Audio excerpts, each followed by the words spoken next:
Today on the podcast, I'm sitting with an amazing young man, Sean Walker. Sean is a faith-based relationship coach who helps men and women understand their attachment patterns, regulate their nervous system, and stop repeating the same relationship cycles over and over again. I think this is amazing. I'm so excited he's here. I'm so excited. And I got so many questions for you. He's not teaching dating tricks. You guys need to understand this. He's teaching internal rewiring. Sean has built an online platform that has reached millions of views across YouTube, TikTok, and his work focuses on identity, emotional accountability, faith, and secure attachment.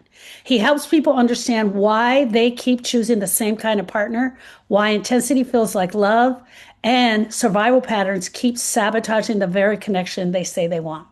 And today we're tying our work together. Boom! We're tying together the grief and Sean's work, and I really took a deep dive into how and where we connect.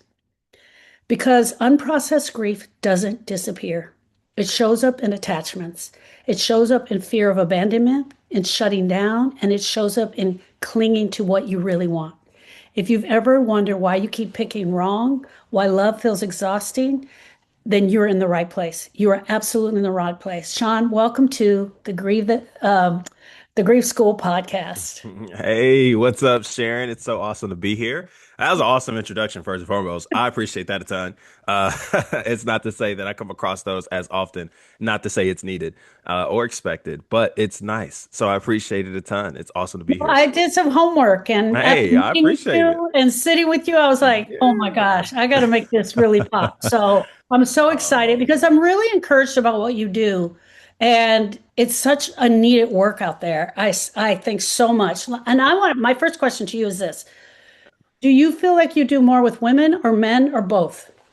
wow, that's a really good question. I would say right now, more women than men. However, it is still a fair amount of a mixture. So yes, the percentage of women I work with is higher than men, but I still get quite a few men that I have the privilege of connecting with and helping them process through a lot of their struggles too. I really am a believer, Sharon, that a lot of the stuff it's universal. Yeah. If there's one thing that a lot of us, it's interesting. I'm going to say this. This comes from my good one of my good coaches. His name is Dr. Zeb.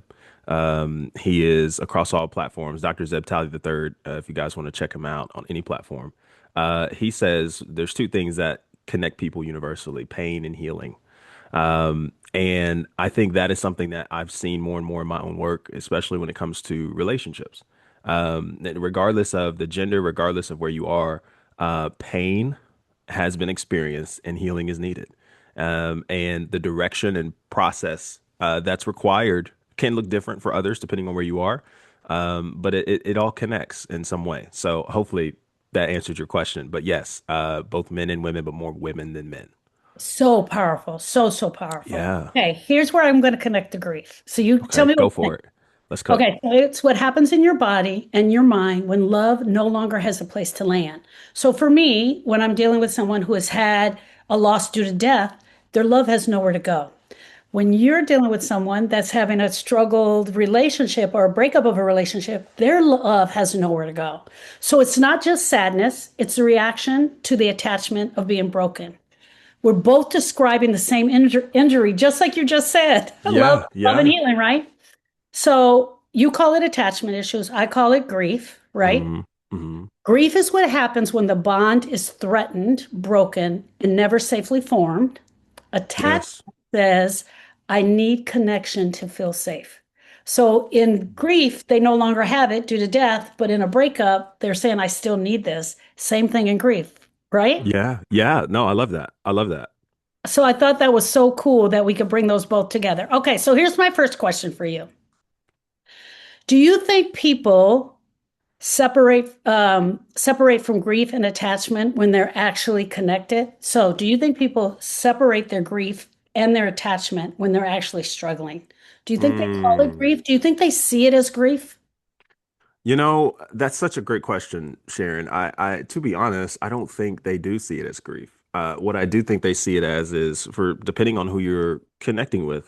From my work, they've just seen it as this is just how it's supposed to be. This is just how relationships are. This is just how a breakup is. Right. There's a lot of nonchalant energy towards those things, and I think the more clients that I come across who are more quick to label things as specific titles, if they call it grief, if they call it attachment, if they call what they experienced maybe some form of narcissism or something along those lines. And it's not to say that that isn't a real thing.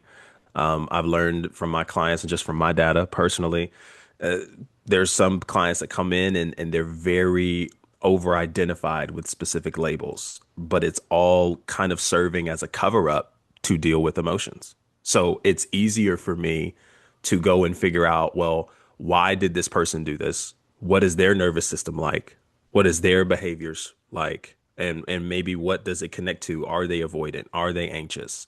Are they fearful avoidant? Anything of that sort to try to give an answer and feel more comfortable with this person walking away, rejecting them, breaking up with them.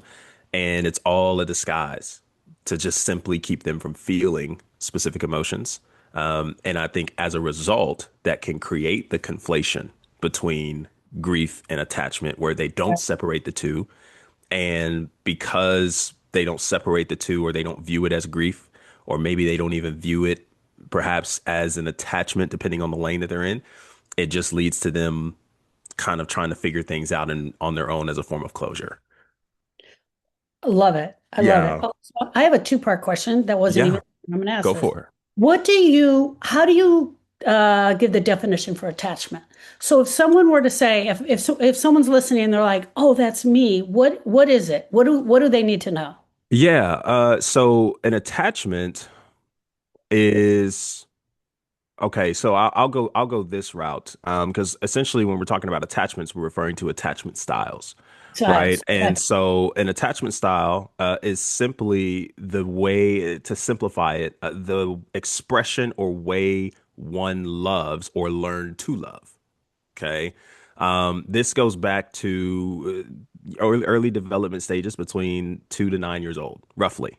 Okay. Roughly 2 to 9 years old is when the attachment style is first developed.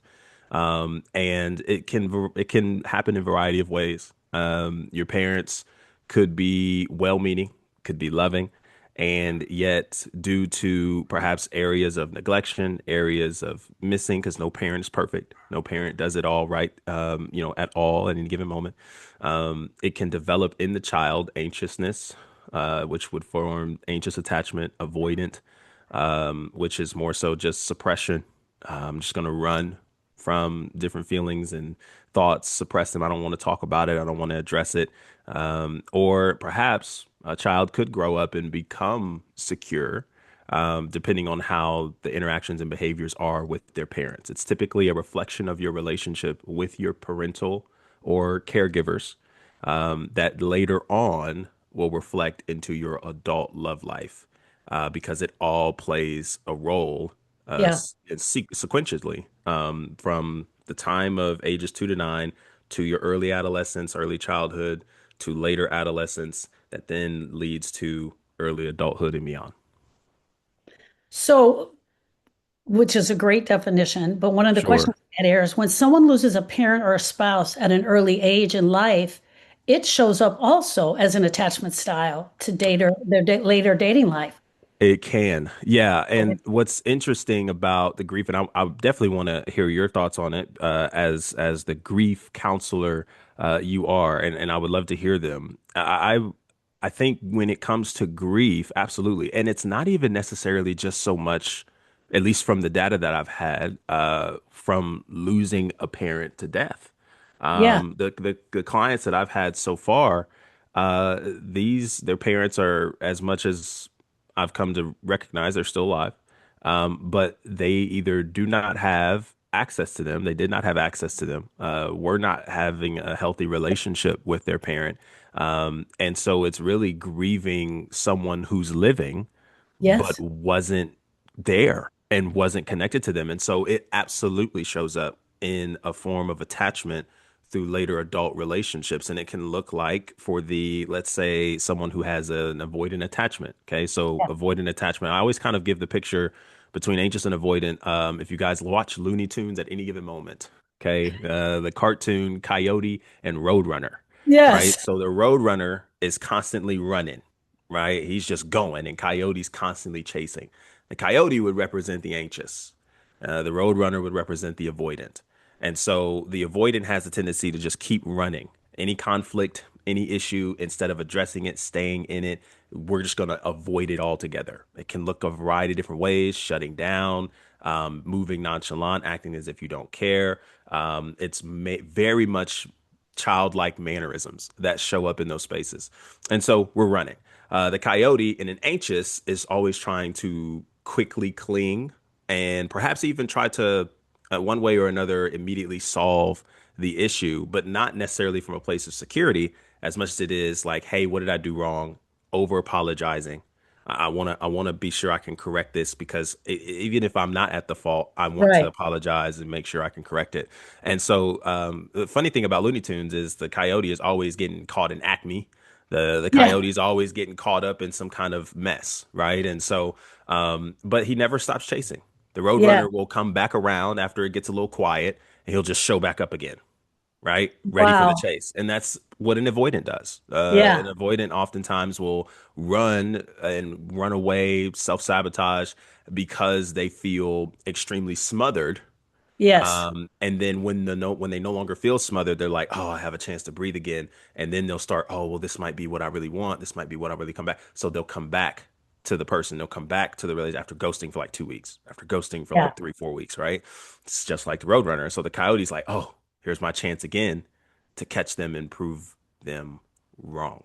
And Yeah. so it's that whole dynamic of a push and pull tendency that takes place, and it never ends. As you know, Looney Tunes, it Yeah. just never ends. It keeps It going. keeps going. What a great Yeah, analogy. yeah, and it's very interesting. But to get back to the center of the question here is, well, in the avoidance sense, when they are grieving the loss of someone, but Yes. specifically their parents, Yes. for an avoidant, they are very, very hesitant to allow anyone to get close. It depending on the level of connection and lack thereof with their parent, it's a constant push away. Like Yes. I am not interested in getting too close to you. And even to the point where there's a belief that, hey, well, this is going to end anyway. So because this is not going to last forever, why should I buy into getting any kind of closeness to you? Why should I build that? What's the use? For the anxious, it's always a performative behavior. I didn't get it from my mom. I didn't get it from my dad. So I'm trying to get it from somebody. And so I'm going to constantly try to cling and overperform to try to basically move in a chameleon-like style to please this person so that they don't leave me. Because the worst thing that could happen is they leave me. And so I don't want that to happen. And so they'll cling and chase to white knuckle it, if you will, Yes. versus the avoidant who's just very very distant in those spaces. And I think the various different branches that could affect and reflect those secure can look very differently. I think secure attachment has a way of integrating. I lost my parent, whether I had relationship with them and they're no longer here, or I never had connection with them and they're still living. Yes. There's a integration aspect that comes along with that when they're saying, "Hey, that was my relationship with my parents, and I'm choosing to do something different about Yes. my life moving forward that gives me the privilege to remain open, to remain honest, and really to connect from a place of stability. I'm not going to put what my parents did or did not do for me onto someone who doesn't know me. I'm going to give Yeah. them an opportunity to connect with me genuinely as well." And a lot of that comes with some intentional awareness that opens up the doors to beginning of healing for sure. Amazing. Absolutely amazing. Wow. So deep. I'm going back to something we said probably 5 minutes ago, 10 Okay, minutes. go for it. Go for it. One of the things that I've been seeing a lot of, and it was just a little statement that was said underneath, but I have a question for it. I'm Hmm. finding more and more clients like having the label. They like having the Anticipatory grief, the attachment style label. They want that label, and you touched on it a little bit. Like Hmm. that helps them to understand what's going on. It also helps them to go back and look at their partner and try and diagnose their partner.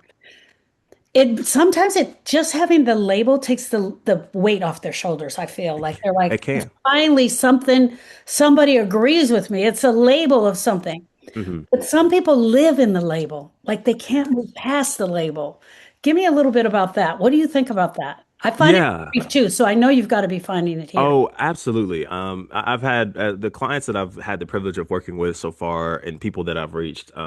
It's very easy to get connected to a label like whatever attachment style, or even to different areas. And you'll notice that in relationships, it doesn't just happen in your interpersonal relationships with people, romantic, friendship, business partnerships, family, familial friend, like all that. It works in everywhere. Yes, This also shows up in your work. This also shows up in your finances. This also shows up in your energy and in your health and well-being with your body. Like relationships are everywhere in all of those aspects. And so, yeah, the label, it really helps them play I'll say it like this: it helps their brain almost, play a trick on them. So yes, we know how the nervous system and the brain operates. Uh, Anything that you constantly rehearse or you tell yourself, whether it's true or not, your nervous system will ultimately adjust to it. So right. there's a format of programming that I move with that I've gotten from a coach of mine, Dion Williams, who's amazing at what he does. He lists as the ABCs of programming. And this is really how our brains ultimately work. There's authoritative, big, and constant. Okay, so authoritative programming, that's just what you gain from your parents or caregivers or people who were above you. You never question them. Hey, I'm just doing it because mom said so, because dad said so, because my pastor said so, because my coach said so, right? They have some level of authority over your life, so you don't really question what they may ask of you to do or where they may ask of you to go.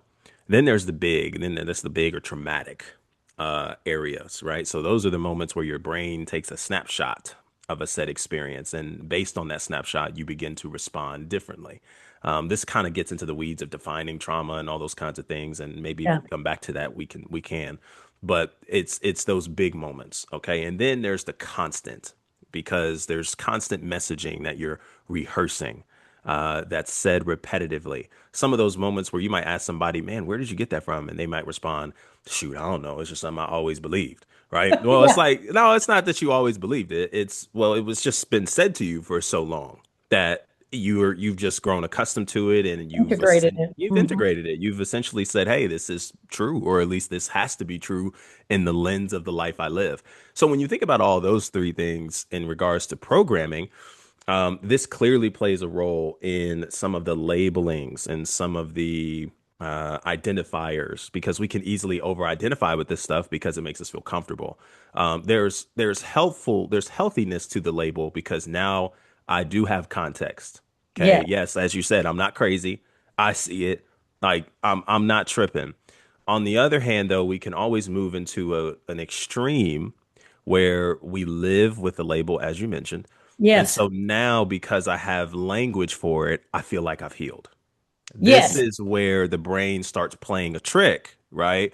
Because, well, you've heard probably from programming constant messages on TikTok, social media, well, all this different language. And you've gotten a whole therapy session out of maybe an hour of doom scrolling on TikTok. You yes, saved all the videos to your collections, and then you went into your own marriage and your own relationships and your own connections, and you just started throwing this language around. You really don't have a full glimpse of what it is. You don't really have a full book definition on it. You don't really know how to creatively apply it. You just, wow, I learned something new. And because I learned it, now they translate it to I understand it, therefore I can use it. that can use it. That's a dangerous game to play. Because And sometimes it's used as a weapon. Then it exactly. turned into a weapon in the marriage. Exactly. And then that's kind of how we end up with the various different marriages, relationships, and people that you try to become your spouse's therapist, coach, Yes, counselor, and you really forget the importances of being in process and in connection with that person. yeah, You miss just them. Instead, Yeah. you're constantly correcting them. You're constantly trying to label them. You're constantly trying to turn every small behavior into a coaching session. And that, being a spouse, being someone in connection, that gets heavy. That gets very, very irritating. Yeah. That gets very, very hard to journey with because now they don't feel like they are connected to you. They feel like they're a case study for you. They feel Yeah. like they're a project for you. And that's not something that you want, especially when it comes to actually creating a lane of healthiness in your relationships. And so Right. the labels can be helpful. That's why we have them. That's why we speak on them. But before we start moving so fast with buzzwords and clinging to specific labels, not only do we want to be open to its meaning, but we also want to be open to the perspective of what does this look like for me if I'm in this situation, if I find myself identified in this to transition out of it. And I want to stay curious about that and not just have a label to have a label and then think by labeling it, I'm healed. Right. That's just the awareness step. Now that we've gotten awareness, that's really the first step to actually creating the change you want to see. Your brain Exactly. doesn't even, your brain may spotlight that now and be like, oh, okay, cool, this is what it is. But that doesn't necessarily mean that you got it or that you're healing through it. That can easily take time. And that's Yeah. what rewiring of the nervous system, the, neuroplasticity that takes place in the Yeah. brain, like that's where all that from a scientific or psychological standpoint comes into play. Okay. That Yeah. takes time. I love that because I think that for the people that need the label, it's so helpful for them. And for the others who can just say you're grieving and they can go on and do the work. So I see both. So I'm Absolutely. It's both. It's both. yeah, It's a both and, both and. right. So okay, this came up twice for me this week. Can you still love the person and it not be the right relationship for you? Can you still be in love with them, love them, but Mm, you realize this is not the right relationship for you? Like I really need to break up, but I still love him, yeah. love her, but this is not the right relationship for me. Yeah. That's such a great question. And a lot of people find themselves in those spaces. I do think it's possible because I think how I have taught clients and shared with clients so far in my journey, love is not necessarily predicated on outcomes. Right. The way in which we love and the way in which we experience love at its fullest has to come from a place of fulfillment and abundance that we carry already. Right. And so, because of that, yes, I can love somebody and say this relationship and connection isn't right for me. In fact, it would Right. be loving to communicate that and to then make the decision to separate from said person if that is the truth. Right. Because to stay out of fear of what others would say, to stay out of being afraid of hurting this person to a degree because you know how much they want the relationship, but you don't, that's not love. That is selfishness. Something that I've shared with clients before is it's very, I think we've learned and we've been taught selfishness more than what love is. Selfishness, again, we're coming back to attachment styles, how we grew up, how those things have been programmed and integrated into us from early childhood. When we get into our adulthood and loving others, we think that, to show love to you, I have to cling to you. To show Yeah. love to you, I have to be the center of your world. You have to be the center of my world. To love you, I don't want to do or say anything to hurt your feelings. Now, of course, I'm not intentionally out here trying to hurt anybody's feelings that I love, but sometimes the truth can be just that. It can be, kind of hurtful because it's like, ouch, I wasn't Yeah. expecting that, but it was needed because this is actually how you grow. And this is how Yeah. you develop and things of that sort. And so instead of moving with love as a clenched fist, I want to move with love with an open hand. Yeah. An open hand that allows me to live in a place of stability and security. I know who I am, and somebody walking out of my life doesn't get the privilege of defining my life. Right. I get the opportunity to engage in this with a lens of abundance where, hey, I'm not necessarily needing you to be any particular way for me to love you healthily or love you in the way that you should be loved according to values and standards that I live by. And yes, this is a faith-filled perspective. I reference 1 Corinthians 13 all the time in said statements because this is really a good picture of a love that has nothing to do with matching energy, has Right. nothing to do with us moving from a lens of, okay, I'll wait for this person to do this for me, to give myself permission to do this for them. That's not freedom, that's bondage. Yes. We want to be careful with that. Like real Yeah. freedom is like, yo, I'm so full. And this is Yeah. kind of how I paint it. And I hope this is answer your question because I can go on rants all day. But because this is why I say that yes, you can still love them and separate from them. Because again, it's not dependent on outcomes, it's dependent on who you are. Okay. When I'm at a restaurant, what's your favorite restaurant to go to, Sharon? My favorite restaurant is Ruth Chris. Ruth Chris. Man, shout out to Ruth Chris. And it was crazy. I know of that restaurant. I've never been. So do they serve like breads? Do they They serve serve anything of bread, that they sort? serve steak, everything's a la carte, the best steak, and then Let's you go. order your sides, a bit asparagus, Let's potato, go. or gratin potatoes, Let's go. really Yeah. good glass So of wine. So you put it all together there. let's go. So that's your favorite meal, right? Yeah. You put that together and you eat and you're satisfied and full. Let's just say, right? You were customer of the day. And per ritual for Ruth Chris on a customer of the day, they give out a free meal to the customer of the day. Something you take home, even after you've eaten. Okay. There's a lot of things that you're willing to do with that meal. Save it, probably eat it later, eat it tomorrow. You might give it to a friend, give it to a coworker. You might even give it to somebody who's on the street, who's outside of Ruth Chris, who doesn't have money to get in. You're like, hey, I want you to have this because you're so full of food, you can't eat anymore. So you're like, the best case scenario is for other people to experience what I just got full off of and not harbor it all together as if it's just for me. And this causes you to be more generous.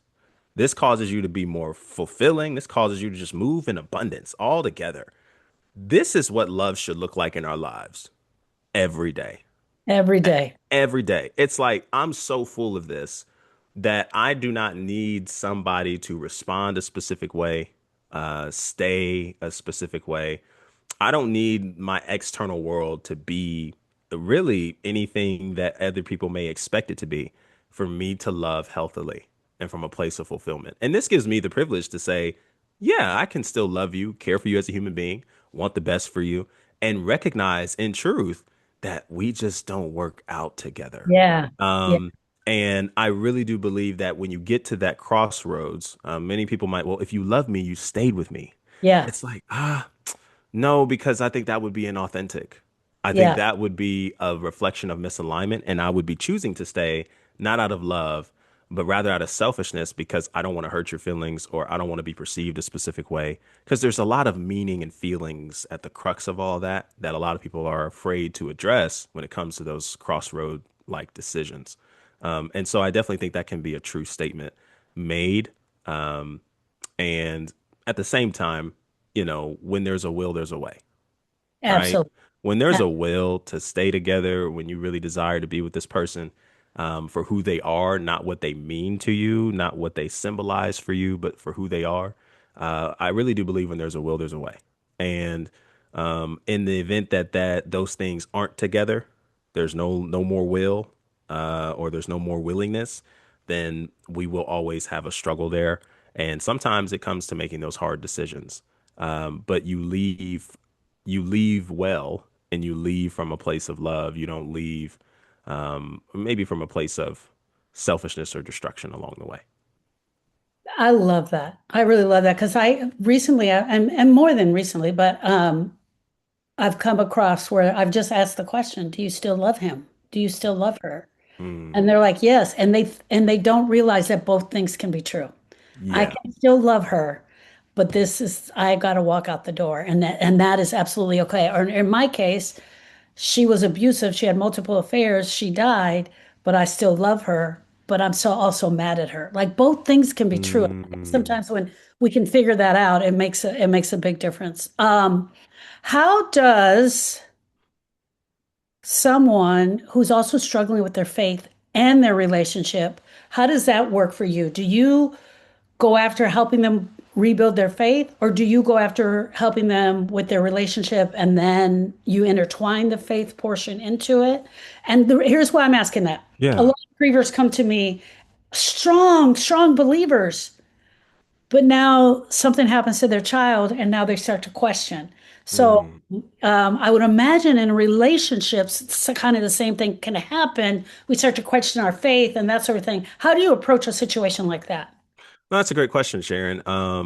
That's such a unique question, and I'm gonna try to save us from another rant here. But I think the biggest way to address both of them relatively at the same time, I love getting to the core of what Yes. was experienced, right? Yeah. Because I could start from a faith perspective and we can Yeah. dive into the scriptures and do all those kinds of things. But sometimes doing that up front kind of keeps the person from just being as real and authentic as they need to be Yeah. in this Yeah. specific space. Perhaps due to, again, going back to the programming setting that we kind of discussed earlier, authoritative, big, or constant. Yeah. Sometimes those things can, well, I don't know if I can question God, and I don't really know if it's that's my place. I was always taught not to question God. And so anytime somebody may bring scripture, you don't question it and you don't wrestle with it. It's just I get it. Like, yes, right? But that's not really a healthy approach to really healing through those things. Same way with relationships. I could start with, maybe getting a diagnosis of the relationship and how it went there. But in reality, there is something underneath at the heart level that we really want to get to. And so I just start with really asking a lot of different questions as opposed to not just what happened, but how are they feeling as a result of what happened? How are you Yeah. feeling bodily, mentally? Where is all that at?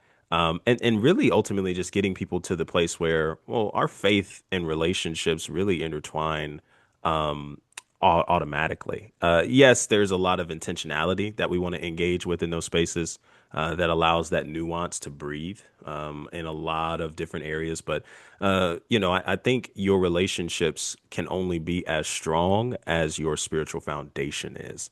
Because without a healthy spiritual foundation, there's not only a lot of areas you'll choose people from that represent lack in your life, but you'll also stay in connections from places that represent lack in your life.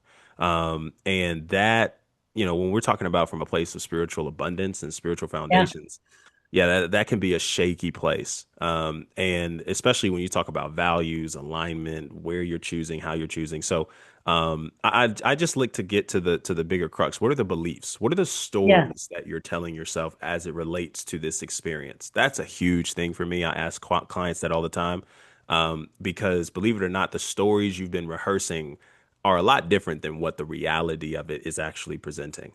And truth be told, I think at any given moment where you begin to, it's not to say that you cannot question. One, God is never afraid of your questions. Ask all the questions that you have. Yeah. God is never afraid of that. If he was, then he would not be God. Yeah. And so that's the first thing. The second thing is understanding too, well, what was the primary reason for your faith? Right? What did Got you really engage in your faith for? And sometimes that does get exposed when we lose people, whether that's a breakup, divorce, or even in the event of death, which it can be a very challenging thing of it in and of itself. Yes. But we want to be honest in those spaces because if we're clinging to our faith or the stability of our faith based on somebody staying with us, somebody being with us, a marriage happening in our lives, a relationship lasting forever in our lives, the reason for our faith is already off. And that's going to be challenged in the event that Yes. we lose it. And so it's never to say that it's so challenged that you can't recover it. Yeah. But we do want to investigate that and stay curious. It's not a manner of, okay, well, you thought that way, and so God is just gonna start sending people to barbecues all day. Like, no, like Yeah. God's not moving like that. This is what we want to wrestle with. This is what we want to engage with. And this is why spaces like this matter. Yeah. Because we got to have healthy capacities to hold the tension of, I love God, I believe God, and I'm struggling with And I'm what struggling. Exactly. I'm Yeah. struggling with what just took place. I'm struggling with this loss. I'm struggling with this divorce. I'm struggling Yeah. with this relationship. I'm Yeah. struggling with this death that has occurred because Yes. out of all people who could have left, they weren't supposed to be the one They to weren't go. supposed to be the one. And this is where this is where it becomes very important to have people in your life, community council, to just be present with you in those spaces. Because Yes. sometimes I don't need to. For one, I don't ever want to ever posture myself in an arena where on this side of the couch or screen, I'm here to solve all your problems. I'm not Yeah. Superman. Yeah, I'm just exactly. not. I'm just not. Exactly. Sometimes you just need a space to be present and to hold, like just to be there to hold that with you and not so much try to give you every answer to hopefully allow you to walk away easier along the day. I agree with you 100%. And I tell everybody all the time, we love them where they're at. Whether you're struggling in your faith, whether you're struggling in your walk, I want to love you where you're at because you need love too, especially now at this time. And I want to be that space. I get a lot of people coming in the lives, throwing Yeah. scripture in, and it's like, not everybody is ready for that. Let's give them some space. What I Yeah, absolutely. find, Sean, is that once they kind of work out a lot of the pain, their faith will come back. It automatically comes back. If it was always there, it will come back. And that Yeah, I think is a beautiful thing. Okay, I have a question for you. go for it. A personal question, not for Oh me, yeah. but for some of how would I have a lot of women who are widows. Mm, They come upon this question. Do I want to get in a relationship again? Do I want to date again? Do I want to get married again? And I see it all across the board. Some just want a friend, some want to date, some are like, no, never going to do that again. And then it changes up and it causes a thought struggle goes on with them. mm, If I were your client and my husband, yeah. 40 years had passed away, and I'm trying to decide what I want to do, what advice would you give to me as an older widow? Wow. That's a really great question. I think the first question I would ask is what what are you willing, not even what are you willing? Let me ask it like this. I think the first question I would ask is what are you afraid of engaging in again? Because I think at the forefront of that question, I love moving it by this thought process that behind every question is a questioner. Mhm. You're not just asking me a question to ask. This is something in connection to where you are and what you may be Mhm. struggling with. And a lot of times, especially being with somebody for an extensive period of time in your life, more like maybe you've spent more time in your life with this person than without them. And then to go on a very, very intense season in your life of grieving this loss, um, there can be a lot of different transitions, some that I'm not even familiar with myself. Right, right. But I would want to ask that question because I think at the forefront of it is I I I want to love someone again. I just don't want to experience what I just went through again, though. Yeah, Like yeah, I don't want that. yeah, Um, and I think that really just comes with some perspective shifts in terms of how we're able to make the most of relationships. Because truth is, I think I would really want to work with you if you're a client in front of me. Not only would I ask that question, but I think there's a room enough to maybe even shift some perspectives on what it means to be not just fulfilled where you are, but also be able to create fulfillment and abundance of it in relationships where you're not afraid to perhaps lose the next person to death. Because even marriage operates in seasons, even relationship, all relationships operate in seasons, even marriage. And even if the marriage, goes to the extent of both of our livelihoods, the season ends when death occurs. yeah, And so we know just from a truthful perspective that death is going to happen. Like regardless of whether or not we're prepared for it, that is going to happen. Does that make it easier? Nah, but it does help us kind of approach it a little differently because now this gives us an opportunity to love a little bit more freeingly, instead of feeling like our love is trapped by this person being present. yeah, And I have to have them here in order for me to function or in order yeah, for me to love healthily and properly. And so I would really want to work through that aspect, and perhaps dig through some perspectives that we might still be rehearsing, beliefs we might still be having in yeah, regards to love and marriage and things like that. yeah, But I would say, and I tell this to clients even as singles, and I probably would say this to someone in the same vicinity if they're a widow. Probably from a widow's perspective, there's probably a lot more nuance than what I'm about to Yeah. say. But I would say it in this way. Um, you know you're ready for a relationship when you don't need one. When you don't need one. Wow. Because when you don't need them, this isn't to say that you go around parading your INDEPENDENT hat, your independent hat. Yeah. This doesn't mean that you are moving from a lane of I don't need no man, I don't need no woman, Right. I own this, I'm gonna own that. No, we're that's from a wrong place. I Right. don't need a relationship in the sense that I'm already enjoying the fulfillment Yeah. of life and what God Yeah. has given me as it is. And Yeah. this is where, okay, now I can step in if I wanted to step into a relationship from that standpoint. I mean, now the ways to be able to create are abundant. Yes. The love I'm able to create with this person is even greater than what it would be limited to if I didn't have this mindset. Yeah. If I didn't have this perspective, I've done enough inner work. I'll say it like this, and this is why I say it, and it's why I have a mentor of mine. We've had so many conversations over them. I'm so grateful for that man. We've had so many conversations and shared podcasts and all those kinds of things together. One of the things that he shared with me recently was, yo, you know, he's been remarried for 33 years now. Okay, amazing. I mean, just amazing setup.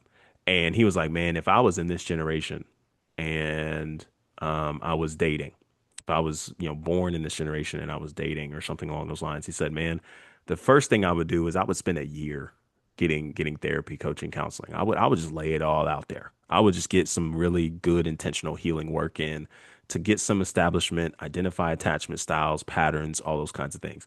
And then after that full year, I would step into dating. He says, and then in the dating process, I would let people know where I am. I would be like, hey, this is my process and this is where I am. And if this person walks away from me as a result, not just of me sharing it, but of me living in that process, Yeah. he says, then I've done enough work to where I'm not depending on this person external of me to regulate me. Yeah. I'm able to regulate myself Yeah. and at the same time be able to move on and not allow that experience to define my entire outlook on what love is or is not. And I just thought that was so interesting to me because that is what's needed in order to get to a place where you say, I don't need this person. I want this I person, want this person. right? Absolutely. I want to do Absolutely. life with you. I want to connect with you. And I think that's really what marriage, dating, relationships in a whole is really all about at the center. Because when there's willingness and readiness, what's stopping us? When Right. there's a want to connect here, and I know where you are, you know where I am, and we are sharing capacities to be able to support one another in this process. What stops us from being able to make this marriage, this relationship, this connection work? Nothing. And so I just really think I really think looking at it from a lens of, hey, to what extent do I need a relationship to be fulfilled in my life? Yes. To what extent? Absolutely. And Absolutely. if I can honestly look at that and say, hey, I don't need this, but I want it, and that comes from a place of peace, not from a place of disguise, lying to ourselves, trying to, you know, play a workaround, trying to trick the system, but Yeah. we're really being honest in those spaces.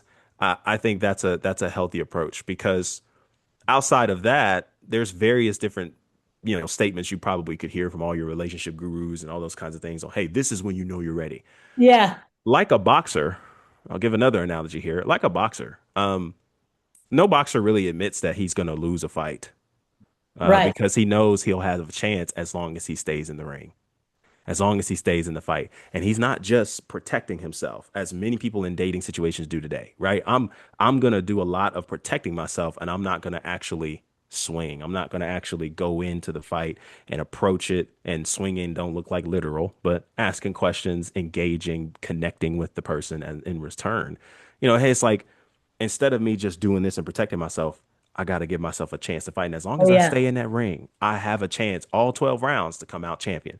When you Yeah. find somebody who's willing to stay in the ring with you Oh, yeah. and fight with you, it's Oh, yeah. come on, what can't I happen? think the most profound thing is we need to be fulfilled within ourselves. So to me, Absolutely. how I describe it is And on the same token, you need to do your grief work. You need to be complete in your relationship with your Yes. loss. You need, and the advice that you gave when you don't need it, but you want it. I don't need you, but I want to be with you. I think for so many women that I sit with, that right there is going to be my new model to help guiding them because I can't even, they struggle with that decision. They struggle. Yeah. And that's it. That's the answer right there. Being fulfilled, being complete in your grief work, and absolutely having it be a want and not a need. All Yeah. right, my love. Tell everyone where they can find you. Oh, this is awesome. I love it. Well, you can find me on all social media platforms, at Coach Sean Walker, TikTok, Instagram, YouTube, Facebook, primarily posting on Instagram and TikTok. I'm getting back to posting on YouTube. So you'll see some posts and clips here and there. So Coach Sean Walker, Coach Sean Walker, all one word. You can find me there. And that's really it. I have some projects I'm currently working on, to just continue reaching different venues in my audience and avatars. Some apps I'm working on, things of that sort. So that's all in development. I currently have a couple resources. Feel to Heal. It's a very important guide, because in order to heal, you do need to feel, and this is Yeah. why I love what you do, Sharon. I do Yeah. because I think what you said there was important. Like you've got to be able to grieve to get to this place of Yes. fulfillment. Oh, I've yeah. said this before. You've got to be able to grieve it so you can leave it. Yes. Right. In order to leave something properly, you've got to give yourself an opportunity to grieve, Yeah. what it is that you lost. Yes. Otherwise, that is something that will carry into your Yeah. relationships, and you'll make other people pay for what they had nothing to do with.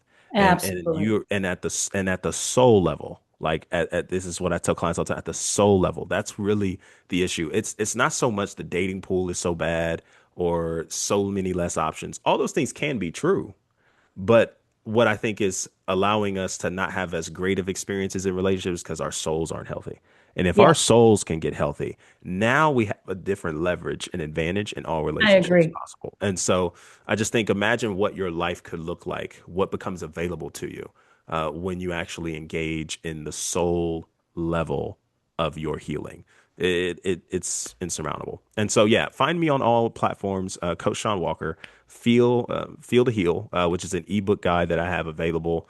I also also have a few courses available. Beat the Breakup, things of that sort for those of you who are possibly in transition of relationships, and you're looking for some guidance and some help. I do also offer coaching services, so my books are open for clients if you're interested in becoming one. Just shoot me a message, send me a message over on my social medias with the tag secure. Okay, and Wow. we can actually get some next steps going into what that could look like for us partnering together and getting you a spot in the program, to getting you to a healthy you. Wow. That's beautiful. That's beautiful. Okay, so I just listened to the podcast and I don't know if I'm your perfect client. So Yeah.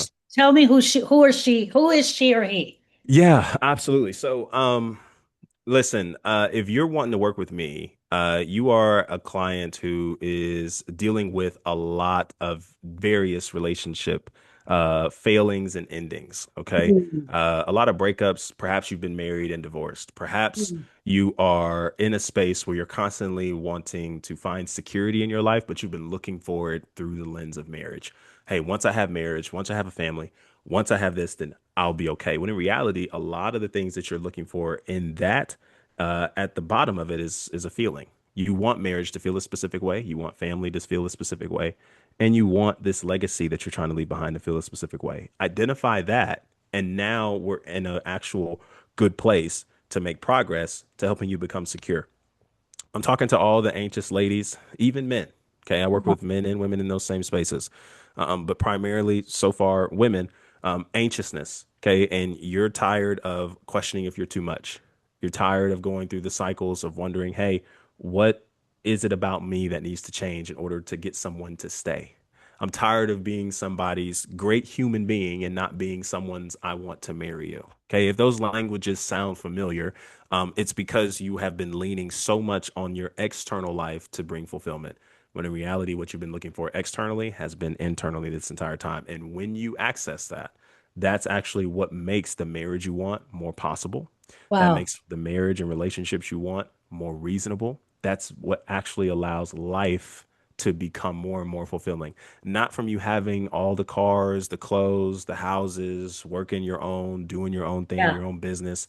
All that stuff is great. But we know that there are plenty of people who have those things and still feel empty. It's because there's a lack of security. And when there's a Yes. lack of security, will always create and have these things from a place of lack and not be able to create an abundance. So if this something that just really resonates with you, you're already in the right direction to becoming a client and working together just to help you ultimately become secure, Awesome. and building lasting security that lasts beyond marriage. Okay. I don't want you to lose yourself going after love again. I don't want you to abandon yourself trying to cling on to someone that you don't think it'll get better than, even though you're not getting everything you need. I don't want you to experience another relationship and another cycle of breakups and heartbreaks and all those kinds of things, not without knowing the patterns that you're carrying. And more importantly, without you getting to a place of security, where even if marriage comes now or later, if this person leaves, if this person stays, you can be okay. I believe that for you. I believe that with Yeah. you because a lot of what's already in you is something that not only God has the capacity to fulfill, but it's something that He's actually calling us to live out from a place of abundance based on not just what He's already completed in us through Christ, but more importantly, what He's given us permission to do and live in through His kingdom. I want you to have access to that. And I don't want you to walk around feeling like you're lacking that because you don't have marriage. You already got it. We just got to You step got into it. it. We just got to step into Absolutely. it. And just So having that conversation with the right person who knows how to guide you makes all the difference. makes All the all the difference. My goal is simply to get you to a place of security where you can rest and stop chasing people who don't want you, Yeah. thinking that you need them in order to be fulfilled. That's my whole purpose of creating this program and helping you get to that lane of security, building security that lasts longer than marriage, whether marriage comes now or later. Okay? That's that. Beautiful. Beautiful. Sir, thank you so, so much. Absolutely amazing. Absolutely Absolutely. amazing. All right. I'm going to be ending the recording here.